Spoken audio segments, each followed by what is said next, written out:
USP, रघुवीर sir मेरे साथ खड़े हैं, थैंक यू सो मच।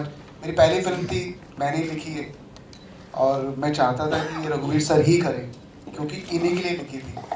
बिल्कुल सर ने बोला स्टोरी सुनाओ, अच्छी लगेगी तो करूँगा।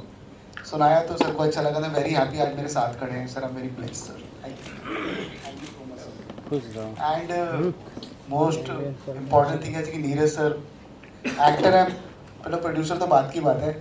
मैंने कहा दोस्ती अपनी जगह पे, काम अपनी जगह पे। और विपिन मैं रोकना चाहूंगा, ladies and gentleman, now please welcome Salim Jari यानी कि हमारा टिलो। थोड़ा लेट हो गया, ट्रैफिक में अटके। दोबारा चला देगा ना, दोबारा चला देगा। चलिए चलिए सर बात ही रहेगी। थोड़ा बीच में से फिर शुरू करते हैं। तो सर को बोला दोस्ती अपनी जगह, काम अपनी जगह। ऐसा ना, मेरा तो पहला डेब्यू कर रहा हूँ। गाने बनाता था पहले पंजाब में मैं, फिल्म पहली बार कर रहे थे। हमें इसके लिए शॉर्ट्स भी किए, ऑडिशन दिए सर के, तो जाके पास हुआ। तो हमने कहा चलो करते हैं इसको आगे। ऑफकोर्स एक लालटेन है, न्यू कॉन्सेप्ट था, नई स्टोरी थी। सर के साथ डिस्कस भी किया फिल्म को लेकर के। और जब अच्छे एक्टर्स होते हैं, Rocky one of my very good friend आकृति, बहुत अच्छी एक्ट्रेस है, वेल नोन पंजाब से। और द बेस्ट बात ये थी कि हमें कॉम्पिटिट करना था उन लोगों के साथ जो मुंबई में हैं, अच्छा काम कर रहे हैं, बहुत अच्छा काम कर रहे हैं। तो हमने भी सोचा कि उनके साथ चलना है तो हम उसी लेवल का काम करें सर। और जग्गू की लालटेन एक नए कॉन्सेप्ट और नए आइडिया के साथ बाजार में आ रही है। और वो लालटेन है तो कहानी लालटेन के इर्द गिर्द ही होगी, but it is a promise, it's a new concept और आप सब लोग थारोली बहुत इंजॉय करोगे sir. Thank you so much. Thank you very much Vipin sir. अब आपने माइक रघुवीर सर की तरफ बढ़ा ही दिया है, तो मैं चाहता हूँ रघुवीर सर कुछ बताएं। कुछ क्या बताऊं, मैं बताना तो बहुत कुछ चाहता हूँ, लेकिन अगर बहुत कुछ के लिए फिल्म देख ले तो ज़्यादा बहुत कुछ हो जाएगा। सर एक ऐसी चीज जिसकी वजह से आपने विपिन को हाँ बोल दिया फिल्म करने के लिए, वो क्या थी? लालटेन। बगैर तेल की लालटेन, उसमें तेल नहीं था, सूखी लालटेन टंगी हुई है। उसकी वजह से मैंने हाँ कह दिया कि जब फिल्म बन जाएगी तभी इसमें तेल डालेंगे तभी ये जलेगी, ये वजह। और फिल्म अब रिलीज पे आ गई है और इसमें तेल डाल के इसको जलाने की जिम्मेदारी आप लोगों की है। तो नीरज जी की बारी। हाँ, तो मैंने बताया बहुत बढ़िया स्क्रिप्ट थी, मुझे बड़ी अच्छी लगी।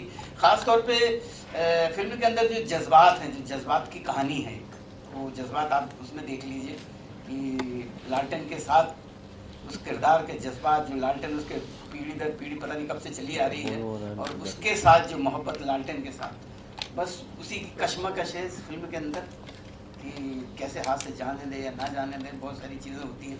और फिर आखिरकार एक तरफ मजबूरी का, मुफलिसी का, खाना बदोशी का पलड़ा एक तरफ भारी हो जाता है और इधर का पलड़ा हल्का हो जाता है, तो फिर वो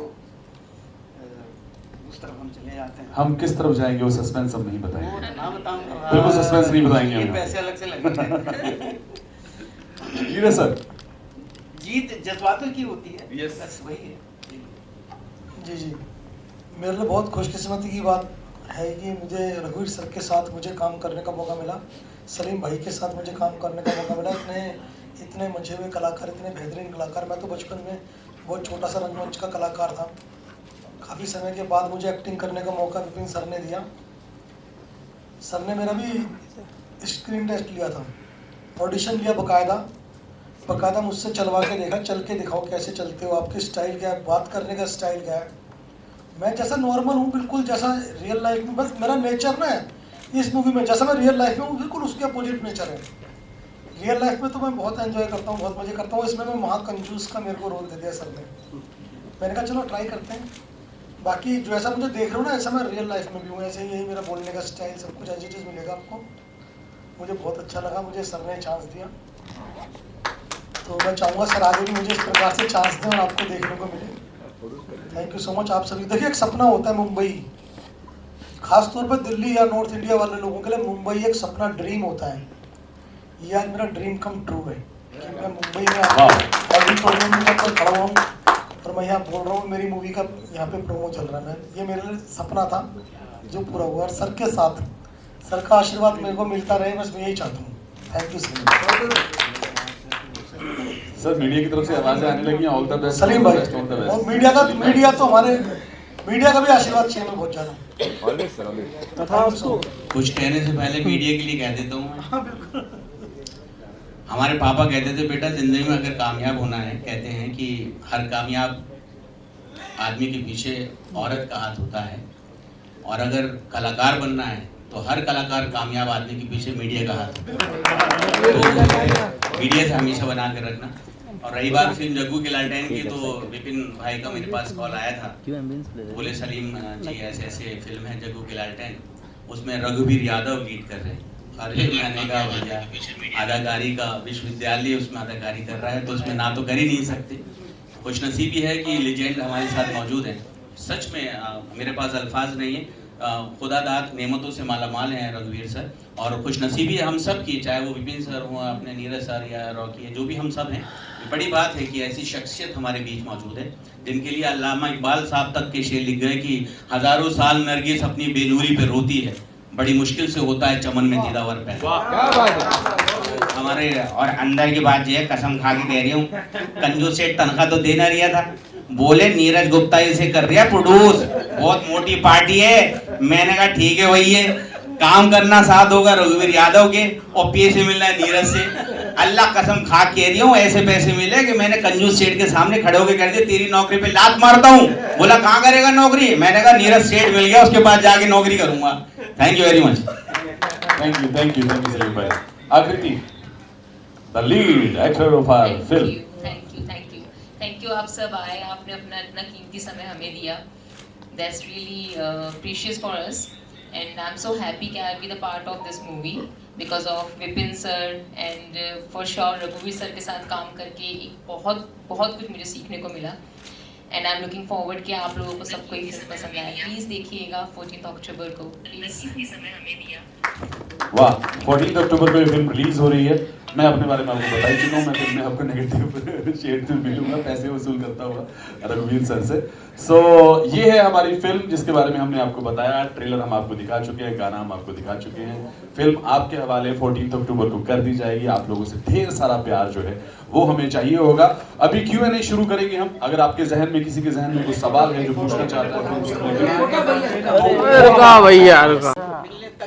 और उसके बाद भी सर, मतलब उसके बाद वाली भी जर्नी बताइए कैसी रही, मतलब आपके एक्सपीरियंस कैसा रहा स्टार कास्ट के साथ and location, shooting locations and और आप इतने सीनियर सबके साथ। देखिए जी, सीनियर तो मैं नहीं हूँ, क्योंकि हम जो भी काम करते हैं तो नए होता है, तो लगता होगा कि ये फिल्म जैसे मेरे लिए नहीं है, वैसे सबके लिए नहीं है। जैसे मैं कैरेक्टर के लिए नया हूँ, कैरेक्टर मेरे लिए नया है, तो सीनियर उसकी बात नहीं है, क्योंकि हम जब भी कोई काम करते हैं तो जीरो से शुरू करते हैं। तो अगर मैं एक्सपीरियंस और वो कहीं बाद में काम आता है, लेकिन शुरुआत जब करते हैं तो बस वही जीरो से शुरू करते हैं। तो फिल्म देखी, सबसे पहला मकसद मेरा होता है फिल्म कहना क्या चाहती है। तो फिल्म का जो मकसद था कहना, वो जज्बात थे लालटेन के साथ, उस शख्स के जज्बात। जग्गू का मेरा किरदार है जिसकी वो लालटेन है और वो ढाबा चलाता है। ढाबे में बड़ी मुश्किल से अपने बच्चों को, अपनी बीवी को पाल रहा है। वो उसकी पढ़ाई लिखाई जो भी है कर पा रहा है। और पहाड़ों में कितने पूरे दिन में ज़्यादा से ज़्यादा 20-25 चाय बिकती होंगी, इससे ज़्यादा क्या, उसी में उसका घर चल रहा है। सर तो भी आपको जो बिजनेसमैन है 3 लाख रुपए उस लालटेन का दे रहा था, तो भी आपने नहीं दिया, क्यों नहीं दिया? लालटेन के जज्बात, वही जज्बात की बात है। 3 लाख क्या, करोड़ भी दे तब ना दूं मैं, क्योंकि कहीं मेरा देखा कि वो जज्बात उससे ज़्यादा कहीं मेरे ताकतवर हैं। जो लालटेन को मैं जिस लालटेन को मैं बचपन से देखते चला रहा हूँ, जो इस लालटेन को मेरे दादा परदादा वहाँ से उठाते चले आ रहे हैं, ढोए चले आ रहे हैं, उससे वो जज्बात जुड़े हुए, तो पैसे की कोई कीमत नहीं है। तो बस वही है कि अब इन्होंने जिन्होंने लालटेन खरीदी है वो क्या सोच के उसके पैसे दिए वो जाने, लेकिन मेरा तो बस यही था कि मैं बेचना नहीं चाहता कि वो उसको मैं चाहे करोड़ों रुपए मिल जाए तो ना दूँ। तो यही थे, बस यही बात थी। विपिन सर इधर सर, इधर लास्ट में सर खड़े हो जाएंगे तो मैं नजर आ जाएगा। हाँ सर आपसे सवाल है, ये लालटेन दुनिया में रोशनी बिखेरेगी या मनोरंजन करेगी सर? सर ये दोनों काम करेगी, और मेरी ज़िंदगी में तो फोर श्योर रोशनी छोड़ेगी सर, क्योंकि मेरी पहली फिल्म है और लालटेन of course is a symbol of energy and hard work also. तो मुझे लगा कि लालटेन से बेटर तो कोई सब्जेक्ट हो ही नहीं सकता, और रोशनी तो सर लालटेन सबकी ज़िंदगी में खुशहाली लाए सर। फिल्म में जब आर्टिस्ट कलाकारों की चयन की बारी आई तो क्या दिमाग में था सर आपके? सर जब मैं स्टोरी लिख रहा था, बिकॉज फर्स्ट बॉलीवुड कर रहा था, तो कास्ट की बात होती है तो मुझे लगा कि मुझे शायद एक्टर की ज़रूरत है, क्योंकि स्टार कोई जग्गू बनता तो मुझे शायद समझ में नहीं आ रही थी वो बात। इसका मतलब ये नहीं कि मेरी पहली फिल्म थी, शायद मैं वो सोच रहा था, पर मुझे एक ऐसा एक्टर चाहिए था जो जग्गू के साथ जस्टिफाइड उस करेक्टर को जस्टिस दे दे। और जब मैं लिख रहा था तो मैंने पूरे डायलॉग रघुवीर सर को ध्यान में रख के लिखे। पता नहीं मुझे शायद कॉन्फिडेंस था कि मैं सर को कहानी सुनाऊंगा, क्योंकि मैंने एक बार इंटरव्यू में सुना था, सर कहते हैं मैं कंटेंट और कहानी पे बहुत ध्यान देता हूँ। तो मैंने जब सर को ये कहानी पेश करी इनके सामने तो इनको अच्छी लगी। Very blessed sir, I am very blessed कि मेरी पहली फिल्म और रघुवीर सर जैसे कलाकार मेरी फिल्म में काम कर रहे हैं सर। मुझे और क्या चाहिए sir. Best of luck. Thank you so much. मेरा क्वेश्चन आखिरी जी से है, tell me about the role, कैसा रहा रोल, और सर के अपोजिट आपको काम करने मिला as a main lead role, कैसा रहा एक्सपीरियंस? और क्या सॉन्ग भी बहुत हिट जा रहा है और आपका मतलब किरदार भी बहुत अच्छा है, थैंक यू। और कॉमेडी भी है और थोड़ा इमोशनल भी है, तो कैसा रहा? मतलब आप बताना चाहेंगे ऑडियंस को? जी बिल्कुल, मैं बहुत एक्साइटेड थी जब मुझे पता चला कि मुझे दुर्गा का रोल मिल रहा है, जो कि रघुवीर सर की वाइफ का रोल है।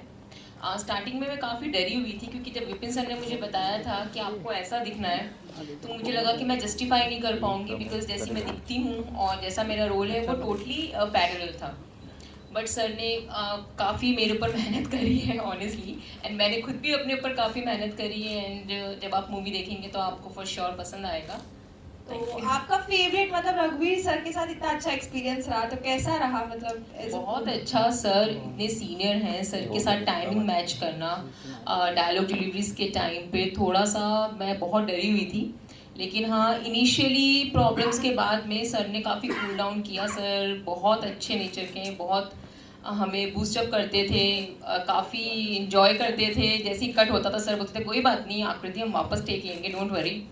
तो कभी मुझे ऐसा लगा ही नहीं, जस्ट लाइक अ फैमिली, कि हम फैमिली में बैठे हैं और जनरली हम आपस में बात कर रहे हैं, दैट्स इट, कुछ ज़्यादा प्रॉब्लम हुई नहीं। सर ने और विपिन सर ने, सबसे बड़ी बात मैं बोलना चाहूँगी, हमारे डायरेक्टर सर इतने कूल हैं कि उन्होंने कभी भी किसी भी अपने आर्टिस्ट पे गुस्सा या किसी ऊंची आवाज़ में बात भी नहीं करी होगी, कि every time he is just like कि कोई बात नहीं, करते हैं, आज नहीं होगा कोई बात नहीं, हम कल कर लेंगे, है हमारे पास टाइम।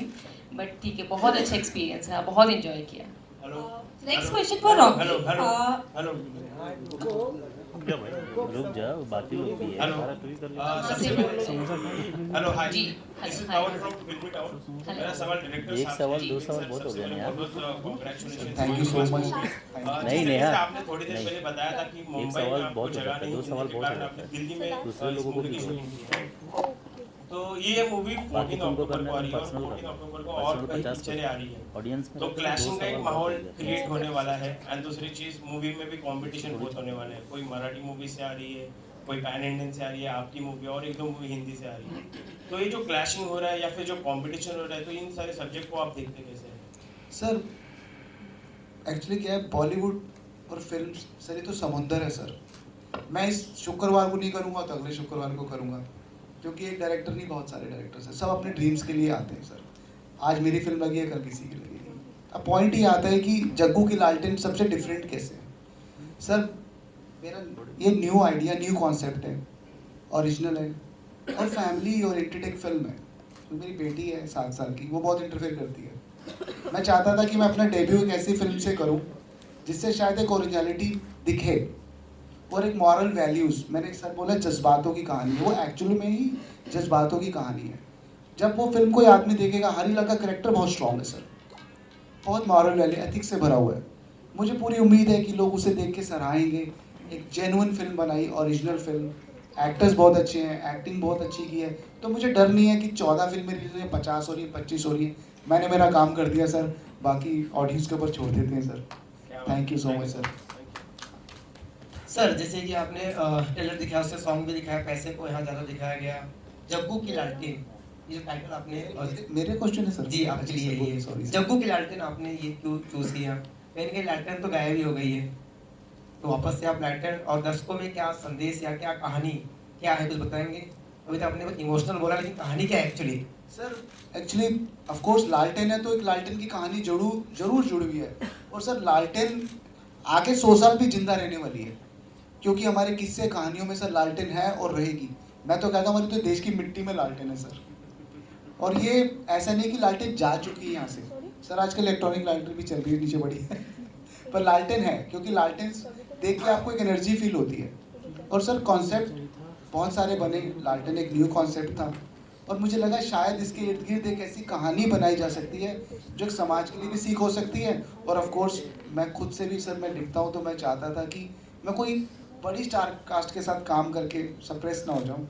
रघुवीर सर के लिए मैं 2 लाइनें बहुत ज़रूर बोलूँगा सर। ये इतने स्वीट है सर, मुझे एक्चुअली में फर्स्ट डे पता ही नहीं चला मैं सर के साथ काम कर रहा हूँ। मैं शाम को उनके कमरे में गया, थोड़ा सा निक्कर टी शर्ट में टॉपर चप्पल पहनी हुई, तो सर से मैंने बात करी। मैं बोला कोई नहीं हो जाएगा। मैंने कहा सर तुझे थोड़ा पंजाबी में बोला, मैं कहा सर चोरी पहली फिल्म है, कोई गलती गुलती हो जाए तो सर गुस्सा ना करना सर। तो सर ने मुझे प्यार किया और बोला कोई बात नहीं विपिन, सब्जेक्ट बहुत अच्छा है, पूरी कोशिश और पूरी मेहनत करेंगे। और सर ये दिख भी रही है, हमारे गाने वाकई में बहुत अच्छे हैं। अगर कोई ये बोलते हैं कि स्टार की बात है तो सर समय के रहते स्टार बनते हैं सर। कोई आज है, आज नया है, वो कल पुराना हो जाएगा, समय की बात है सर। पर मैं बिलीव करता हूँ सर एक्टर से बड़ा बॉलीवुड में कुछ भी नहीं है सर, और ये film only belongs to the actors. लोगों को कंटेंट अच्छा लगेगा, I am sure about it sir. Thank you. You are known for Mungeri Lal है, मुंगेरी लाल के हसीन सपने, मतलब वो आपका पीछा तो छोड़ेगा नहीं एक्चुअली। ये भी जो है जग्गू की लालटेन, वो भी किस्मत की बात करती है, किस्मत बदलने की है। तो मैं आपसे भी पूछना चाहता हूँ कि at some point of time ये मुंगेरी लाल की याद दिलाने की कोशिश भी करेगी, बिकॉज वो भी उनका artist who is been really known for that. तो उस पर कुछ नहीं ऐसा तो कुछ नहीं। एक्चुअली मुंगेरी लाल सिर्फ मेरे नहीं, मुंगेरी लाल तो सारी पूरा जहाँ मुंगेरी लाल। सही बात मुझे मत बदनाम करिए, पूरे जहाँ मुंगेरी लाल। आपने उस तरह आपका जो कैरेक्टर मैंने याद दिला दिया, मैंने सबको याद दिलाया कि भैया ये भी है। तो सपने देखे हाँ, तो पता नहीं कुछ लालटेन मतलब उस तरह बिल्कुल फर्क है कि मैं कोई उस तरह के सपने अपने में इस फिल्म में तो नहीं देख रहा हूँ। बस वही है कि बाखुशी जीना चाहता हूँ कि मेरा परिवार, मेरे जो हैं बच्चे, मेरे पढ़ लें अच्छे से। और हम सही बहुत ज़्यादा हमें वो भी नहीं है, ख्वाहिश भी नहीं है, बस ये है कि गुजारा होते रहे, बस यही है। तो इस तरह के कोई बहुत बड़ा सा सपना मैं कुछ नहीं देख रहा हूँ। बस बाद में शायद पैसे वैसे मिल जाए तब, उसके बाद पता नहीं, वो शायद उसके लिए जग्गू की लालटेन नंबर 2 कुछ करेंगे तो फिर वो तब हो सकता है। तो अभी तो मैंने कोई सपना नहीं देख रहा। अच्छा, मेरा सवाल आपसे वन कि चाहे प्रोड्यूसर डायरेक्टर से, इन दिनों बहुत सारी बड़ी फिल्में भी आ रही हैं और बहुत सारी फिल्में आ रही, थिएटर्स मिलना बहुत मुश्किल हो जाता है। तो आप लोगों को उसके लिए कितना जद्दोजहद करना पड़ा और how many theatres are you releasing? Sir बड़ी फिल्मों का डिफरेंस ऑफ ओपिनियन हो सकता है, मेरे लिए तो ये बहुत बड़ी फिल्म है। Okay, otherwise budget wise small, not a very big film, budget is small film, but the content is very powerful. तो जितने पैसे इस पे लगे हुए हैं, मुझे लगता है कि सर ये अच्छी ओपनिंग देगी। आई टेल यू, उसके नंबर्स भी हम जरूर शेयर करेंगे। You want me to tell you exact budget? Not a budget, पर हाउ थिएटर्स मिलने कितनी मुश्किल हो जाती है ऐसा फिल्म। सर हमने तो हमारी मैक्सिमम लोगों तक वो पहुंच पाए। Sir we are very blessed. मैंने तो जिस सर्किट में बात करी है सर, उस सर्किट के सिनेमा हॉल्स मेरे पास हैं। आज रात को, कल सुबह में, तो सर द बेस्ट बात ये है कि हमने दिल्ली में 3 सिनेमा हॉल्स खोले हैं। 3 सर, 60% ऑक्यूपेंसी 2 में और 1 फुल है सर। तो ये मेरे लिए बहुत अच्छी बात थी। मैं तो सोच रहा था कि कोई एक टिकट मिले तो मतलब एहसान होगा। तो सर मैं कुछ चाहते हैं कि सभी की फिल्में सर मैं कुछ यस सर, सबका अपना कॉन्सेप्ट है, अपनी मेहनत है। मेरा अपना काम है, उनका अपना काम है। ऑडियंस डिसाइड करेगी मुझे इधर जाना है या उधर जाना है। पर मेरे 3 सिनेमा हॉल से सर वो बहुत अच्छा रिजल्ट आया। मुझे लगता है आगे भी अच्छा आएगा सर। हमारी फिल्म के हरीलाल कुछ कहना चाह रहे हैं, ध्यान से सुनिए वरना कसम खा के कह रही हूँ कि असल में अभी जो भैया बताया ना, हमारे तो अभी 3 ही सिनेमा खुले हैं, क्योंकि दिल्ली एनसीआर में पूरे में, क्योंकि जहाँ जहाँ हमने शूटिंग की है लोग वेट कर रहे हैं पिछले 6-7 महीने से इस मूवी के आने का। और इतना बड़ा हाइप हो चुका है कि वहाँ पे लोग अपनी दुकानों पे खुद लगा रहे हैं कि जग्गू की लालटेन देखो। कम से कम 200 से 300 शॉप्स में, आप चांदनी चौक में जाएंगे, आप यमुना विहार, वहाँ बहुत जो लोकल एरियाज हैं वहाँ शॉप्स पे लोगों ने खुद अपने स्टैंड ही खड़ी किया कि हम सपोर्ट कर रहे हैं जग्गू के लालटेन को। हुआ क्या, जैसे बुकिंग ओपन होती है, एक सिनेमा हॉल की बुकिंग रात को 10 बजे तक 100% सबसे आगे तक की सीट पूरी बुक हो गई। आप बुक माई शो पे चेक कर सकते हो। और 15 का और 16 का 60% सिनेमा बुक हो चुका है। इसके अलावा एक सिनेमा, अभी कल मेरे पास मेरे एक जानकार का फ़ोन आया कि अरे भाई साहब मैं यहाँ सिनेमा पे खड़ा हूँ, मैं टिकट मांग रहा हूँ, ये मुझे टिकट नहीं दे रहे। मैंने कहा पूरे सिनेमा में जितनी टिकट है सारी दे दो मेरे को, वो टिकट नहीं दे रहे मेरे को। मैंने कहा भाई साहब अभी जरा हमारा कुछ चल रहा है, वो सब 1-2 दिन वेट करो, टिकट ओपन हो जाएगी। कह रहा मेरे से पहले अगर कोई और ले गया तो फाइन, मेरे से पूरा कोई नहीं होगा। मैंने कहा भाई साहब आप यहाँ नहीं मिलेगी, दूसरे में मिल जाएगी। कह रहा नहीं मुझे इसी सिनेमा की टिकट्स चाहिए, पूरा थिएटर मैं बुक कर रहा हूँ, मैं अपने लोगों को दिखा रहा हूँ। और आपको यकीन नहीं आएगा, हमारे पास स्कूल के प्रिंसिपल्स के फ़ोन आ रहे हैं, स्कूल वाले लोग हमसे कांटेक्ट कर रहे हैं कि अपने स्कूल के बच्चों को जग्गू की लालटेन दिखाना चाहते हैं। हमारे अभी 2 सॉन्ग खुले हैं, एक सॉन्ग 6 मिलियन को पार कर गया 3 दिन में, और एक सॉन्ग 2.5 मिलियन को पार कर गया बलमा। हमारे दोनों टीजर 2-2 मिलियन पार कर चुके हैं। 1 करोड़ से ज़्यादा लोग हमें प्यार दे चुके हैं, आशीर्वाद दे चुके हैं ऑलरेडी। और जो कई बार क्या होता है, छोटा पटाखा होता है लेकिन उसका धमाका बहुत बड़ा होता है। तो मुझे पूरा विश्वास है छोटा पटाखा बड़ा धमाका आपको देखने को मिलेगा। 14 को मालूम चल जाएगा ये क्या होता है क्या नहीं होता। बाकी मुझे पूरा विश्वास है जनता में बहुत प्यार और बहुत आशीर्वाद देने वाली है। हम तो चाह रहे हैं कि टैक्स फ्री भी हो जाए। आई एम कलाम मुझे याद आ रही है एक्चुअली फिल्म बहुत ही अच्छी थी और मुझे भी थोड़ा सा उसी तरह का फील आ रहा है इसमें। बहुत ऑनेस्टी और बहुत मॉरल वैल्यू के साथ बनी हुई है। आई होप कि अच्छी जैसे ये मेरा एक सवाल है आपसे। माइक थोड़ा पास, माइक अभी आ रही है। हाँ पहले भी आ रही। आपने बोला कि मैंने रघुवीर सर को देख के वो कैरेक्टर लिखा था, तो आपको सिंस आपकी पहली फिल्म है तो आपको कैसे कॉन्फिडेंस था कि सर को ये रोल पसंद भी आएगा, बिकॉज वो बहुत वेटेड एन एक्टर है। पता है एक एक्टर को कंटेंट चाहिए होता है और ओरिजिनलिटी इन द स्क्रिप्ट। क्योंकि मैं लिखता हूँ तो मुझे अब लिखना तो डेब्यू कर रहा था, तो मैं गलीज फिल्म कर रहा हूँ अब नेक्स्ट फिल्म। इनफैक्ट मैं पहले गलीज पे हम काम कर रहे थे, कमर्शियल फिल्म, बड़ी कमर्शियल में, बड़े बजट के साथ, बड़े एक्टर्स के साथ। बीच में जग्गू की लालटेन नीरज सर से मेरी डिस्कशन हुई, स्टोरी आइडिया बोला लालटेन पे कुछ करते हैं। इन्होंने मुझे 2-4 लाइनें बताई। मैंने कहा यार इसके लिए तो एक्टर लगेंगे, स्टार को। सो फॉर एग्जाम्पल मैं सलमान साहब को जग्गू बनाता तो बाद में वजन नहीं आता, वो मतलब कुछ हो नहीं पाता ना। तो मुझे जग्गू ऐसा चाहिए था जो जग्गू लगे। आपको मुंगेरी लाल बहुत बड़ी हिस्ट्री है सर की, पर जब आप कुछ, मैंने सलीम सर के लिए रोल लिखा था बिफोर देने से पहले, इनसे बात करने से पहले मैंने दे दिया था। मैंने कहा सर पढ़ लो बताना। रात को बोला ठीक है डन मैं कर रहा हूँ। सर को मैंने बोला सर आप सुन लो। सर बोला अच्छा चलो फ़ोन पे थोड़ा डिस्कस कर लेते हैं, भाई पसंद आएगी तो करूँगा नहीं तो नहीं करूँगा। मैंने कहा ठीक है सर। मैंने 5 मिनट में सर को नरेशन दिया और थोड़ा फ्लेवर दिया कि ऐसा रहेगा look and feel. End of course जब लिखते हैं तो एक डायलॉग का मुझे लगता है कि एक तरीका होता है डायलॉग बोलने का। मैं सर के लिए लिखूँ और बोले रणवीर सिंह डायलॉग तो मज़ा नहीं आएगा ना, तो उनका एक स्टाइल होता है। तो मैंने सर के स्टाइल को पकड़ रखा था उस राइटिंग के अंदर। और जब आप एक एक्टर के लिए लिख रहे होते हो ना, वो फील करता है उसको जी जाता है, और वो जिएगा नहीं तो फिर काम हो नहीं पाएगा। और आई एम वेरी ब्लेस्ड कि इन्होंने मेरी स्क्रिप्ट समझ ली और काम किया sir. Thank you so much. मैं तो रोज़ थैंक यू बोलता हूँ। विपिन सर मेरा एक सवाल आपसे है। कोरोना के बाद से लोगों का टेस्ट बदल गया है, वेब सीरीज बहुत ज्यादा चलती है इन दिनों, काफी बोल्ड चीजें दिखाई जाती है, लोग कुछ ज्यादा ही एडवांस हो रहे हैं। हमारा इंडियन कल्चर है, कहीं ना कहीं लोग भूलते जा रहे हैं। क्या आपको लगता है कहीं ना कहीं ये पुराने कल्चर को याद दिलाएगी, वो रूट को याद दिलाएगी ये फिल्म? ऐसी फिल्म मुझे आ रही है सर। मैंने अभी 10 मिनट पहले बोला कि मैं सर हर तरीके की फिल्म बना सकता, मैं लिखी हुई है वेब सीरीज, जो मर्जी बोलोगे। पर मेरा डेब्यू था, मेरी बेटी 7 साल की है, बहुत इंटरफेयर करती है। मैं चाहता था कि ये पिक्चर मैं उसके साथ बैठ के देखूं, और जितने भी फैमिली वाले हैं वो सब साथ में बैठ के देखें। बोल्डनेस कितनी भी आ जाए सर, लेकिन हिंदुस्तान संस्कारों से भरा हुआ है। माँ बाप के साथ बैठ के आप सर लव सीन नहीं देख सकते सर, जो मर्जी बोलो। तो अगर मैं चाहता था कि आप फैमिली के साथ बैठो, एंजॉय करो, तो इसलिए मैंने इस तरीके के कॉन्सेप्ट को चुना sir. That's why. Thank you sir. रघुवीर सर, मेरा सवाल आपसे है। जी सर, आपने जो भी कैरेक्टर्स किए हैं वो हिस्ट्री बन गई है, चाहे वो मुंगेरी लाल जैसे कि हमारे सोहेल भाई ने बताया, और उसको मैं ऐड ऑन करना चाहूँगा। आपने चाचा चौधरी है, या फिर मुल्ला नसीरुद्दीन है, आपने हर कैरेक्टर को जिंदा कर दिया, हिस्ट्री कर दिया है।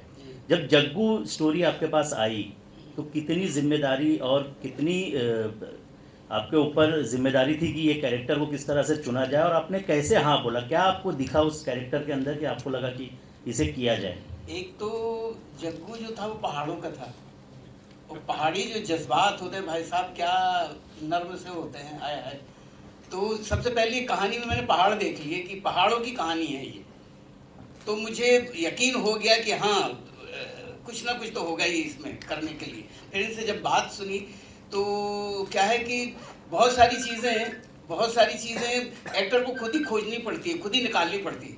तो मुझे कुछ तो समझ आ गया, तो कुछ समझ नहीं आया था, लेकिन ये लगा था कि कैरेक्टर पहाड़ों का है और इस लालटेन के साथ इसके जज्बात जुड़े हुए हैं, और वही है लालटेन जो उसकी या तो किस्मत बदल दे या उसके वो लालटेन की वजह से वो अपनी किस्मत ख़राब कर दे। तो बहुत सारी ऐसी चीज़ें थी, तो मुझे लगा इसमें काम करने लायक है, कुछ ना कुछ तो निकाल ही लेंगे। कुछ तो मुझे समझ आ गया था, कुछ ये क्योंकि हम मुलाकात में हमारी बहुत कम हुई थी, लेकिन कुछ मुझे समझ आ गया था, एक रास्ता तो मुझे नज़र आ गया था।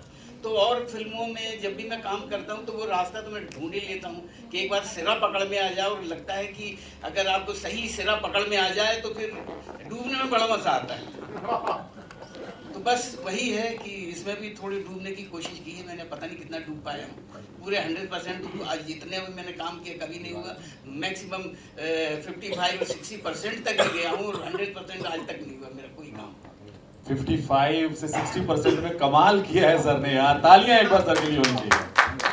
लेकिन जी मेरा अगला सवाल आपसे है, रघुवीर जी बेस्ट एक्टर तो है ही है, वो राइटर भी है और साथ में वो गाना भी गाते हैं, गायक भी है, तो उसको यूटिलाइज किया, उस पोर्शन को आपने यूटिलाइज किया है कहीं पे इस फिल्म में? सर एक्चुअली मैं आपको देख नहीं पा रहा, सॉरी एक बार प्लीज। और सॉरी, मैं कहना ये चाह रहा हूँ, रघुवीर सर जो है एक्टिंग के अलावा वो गायक भी है, राइटर भी है, तो क्या उस चीज़ को आपने इस फिल्म में कहीं पे यूटिलाइज किया है?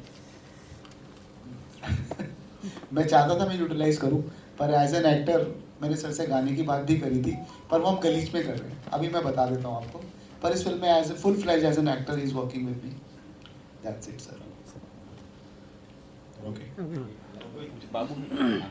रघुवीर sir, first of all congratulations for recent blockbuster Panchayat 2 आपने काम कर चुके हैं, और अभी यहाँ पे वहाँ पे विधायक बने थे और यहाँ पे एक कॉमन मैन का रोल है, तो कितना सिमिलरिटी है और क्या कुछ अलग है इसमें?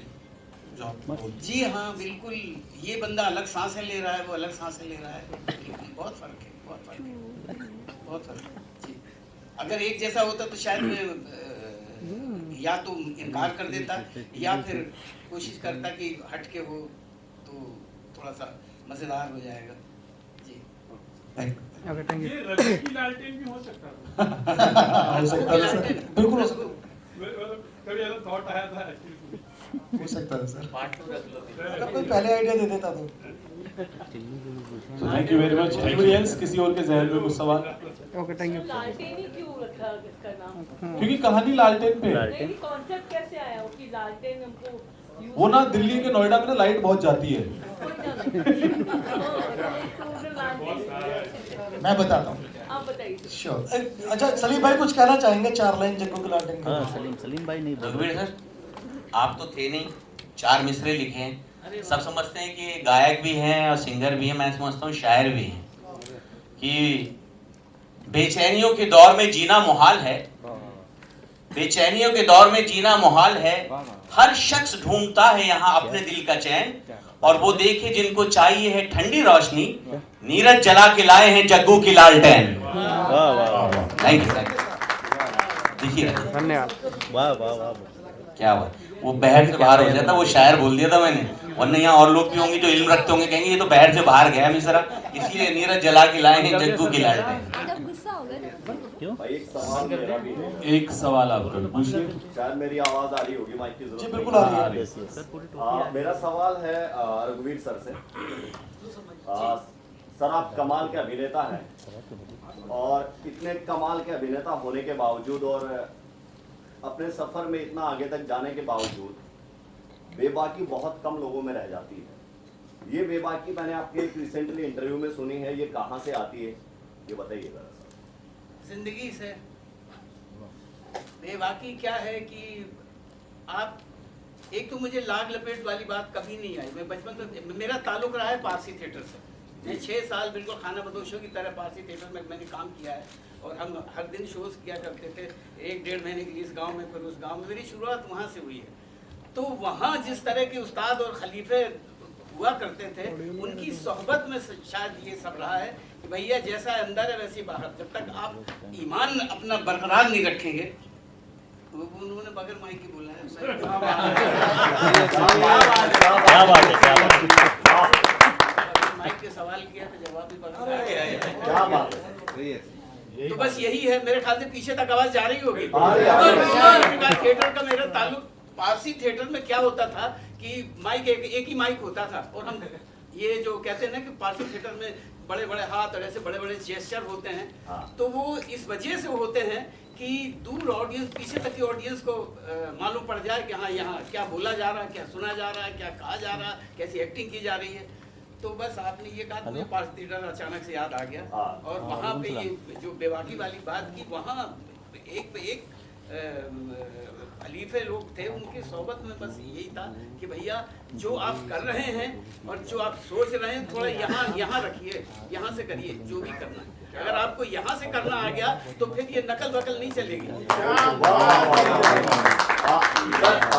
मैं एक और बता दूं, एक चीज़ और बता दूं, अभी मुझे याद आ गया कि हमारे वहाँ एक मैं पहले मन्ना डे, मुकेश और रफ़ी इनके गाने इनकी कॉपी किया करता था।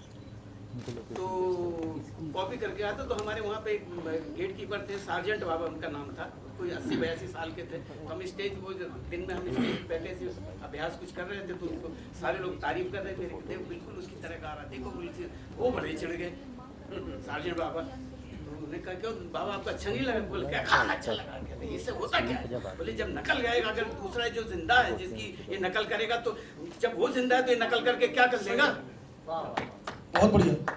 जो है अल्लाह ने अंदर दिया है सब उसी को निकालो, उसमें देखो टटोलो, सब कुछ है आपके अंदर। उस दिन का दिन था, मैंने बिल्कुल नकल करनी छोड़ दी और मैंने जो अंदर जो मैंने महसूस किया बस वही करना। बहुत बढ़िया, बहुत बढ़िया, वाह। रघुवीर सर, इसी के आगे एक लाइन है जी।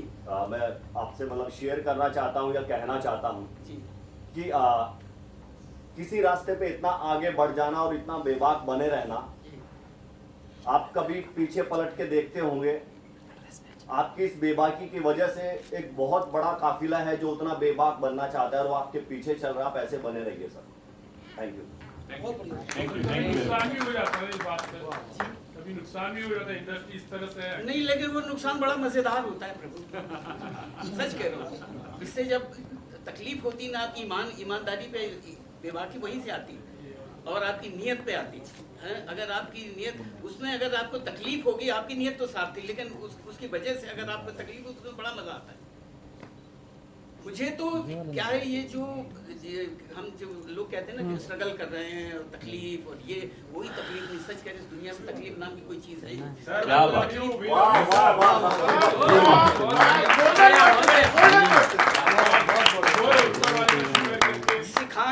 सिखाने में इतना कतरा तकलीफों का है जो भी आप सीखते चलते, उसके बगैर आप सीख ही नहीं सकते। हमारे वो सुबह एक स्कूल की जो घंटी बजती है, जब हम पहली क्लास में नाम लिखाया जाए तो वहीं से तकलीफ शुरू हो जाती है। अगर उसको तकलीफ समझ के घर में बैठे रहते तो वहीं होते। फिर आज मैं अपनी भैंसे चराया करता हूँ, बैलगाड़ी चलाता रह जाता। रघुवीर सर, मैं अभी डायरेक्ट सेट से आ रहा हूँ, तो आसिफ शेख और रोहित आजगौड़ जो आपके जूनियर थे और अंगूरी जो हमारे शुभांगी एतरे हैं, तो आप सबको मुबारकबाद दिए। लेकिन रोहित आजगौड़ ने कहा, रोहित सर ने, कि सलीम अगर मेरा सलाम कहना और साथ में 1-2 अंतरा अगर उनकी आवाज़ में सुनने को मिल जाए तो मज़ा आ जाएगा। आप लोग सुनना चाहेंगे एक दो? तो ताली वाली बजा दी, मोबाइल हाथ में नहीं। क्या बात।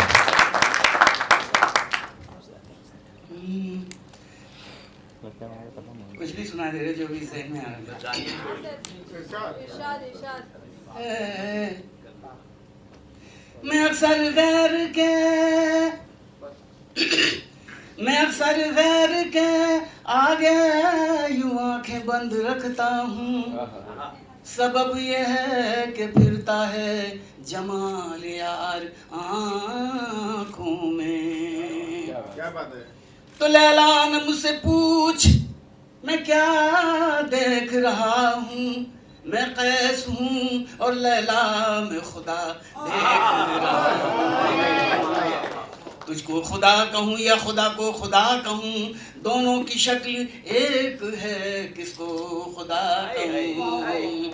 तू संभल कर बैठना ए हुस्ने लैला देखने वालों, तमाशा खुद न बन जाना, तमाशा देखने वालों। बिठाकर सामने लैला को देखे हजरत यूसुफ, करे खुद फैसला हुस्ने जुलेखा देखने वालों। वो अब चाहता है खात्म किस्सा मेरी हस्ती का, और तमाशा देख कर जाना, तमाशा देखने वालों। तो जमाने में तुझे सब साकी है, मैं खाना कहते हैं, तो मुझको भी उसी मैं खाने का पैमाना कहते हैं। मोहब्बत से न देखो तुम तो दुश्मन की नज़र देखो, खफा होकर बिगड़ कर रूठ कर देखो, मगर देखो और मुझी को बज़्म में देखो। तमन्ना ये नहीं मेरी, फिर अपने दिल के मालिक हो, जिधर चाहो उधर देखो। तो जमाने में तुझे सब साकी है, मैं खाना कहते हैं।